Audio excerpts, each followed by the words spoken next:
Hi అండి. ఈరోజు మా ఇంట్లో ఒక గొర్రె పిల్ల అయితే పుట్టింది. ఈ మధ్య గొర్రెలు ఎంతనే ఉన్నాయి గానీ, అన్నిటికి ఇదే సమస్య. అసలు ఈ సమస్య ఏంటి? ఆ పిల్లలకు తీసుకోవాల్సిన జాగ్రత్తలేంటి? అనే విషయాల గురించి తెలుసుకోవాలంటే, ముందుగా మన ఛానల్ సబ్స్క్రైబ్ చేసి, లైక్ అయితే చేయండి. అయితే ఈరోజు ఉదయాన్నే ఈ గొర్రె అయితే ఈనిందండి. కానీ పిల్లని సరిగ్గా ఆ పైన మస్టంతా అవి నాకేస్తాయి. కానీ ఇది పూర్తిగా నాకలేదు. ఇది ఇంతకుముందు ఒక 2 ఈతలైతే ఈనుంది. కానీ గొర్రెపిల్లకు గూడా పాలు తాపించలేదండి. పాపం ఆ గొర్రెపిల్లేమో ఆకలికి పాలు తాగాలని అయితే వాళ్ళ అమ్మ దగ్గర ట్రై చేస్తుంది. ఇది లేసి నిలబడింది. గొర్రెపిల్ల కూడా బాగా జాడుగా ఉందండి. పర్వాలేదు.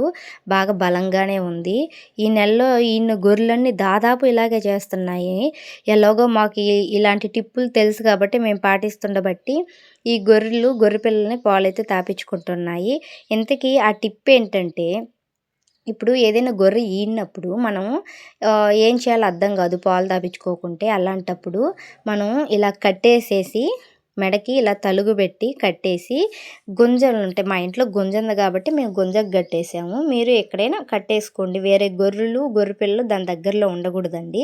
ఎందుకంటే గొర్రెపిల్ల అనేటివి ఒకవేళ మళ్ళొచ్చు కదా, అందుకని ఇలాగా మనం పట్టుకొని కాసేపు తాపిస్తే, ఇలా 2, 3 రోజులు చేస్తే చాలండి. ఇలా అలవాటైపోయి ఈ క్రమేణా మీకు తాగడం అలవాటు చేసుకుంటాయి.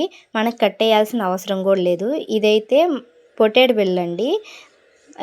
తాపించుకోవట్లేదు. పిల్ల బాగుంటుంది. చిన్నప్పుడు పిల్లలు పాల బొందు కానీ పొయ్యాయంటే తర్వాత పైకి తేలి రావడం కష్టంగా ఉంటుంది.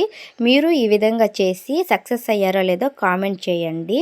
ఏమన్నా డౌట్లు ఉంటే కామెంట్ చేస్తే మేము డెఫినెట్గా రిప్లై అయితే ఇస్తాము. ఓకేనండి. Thank you.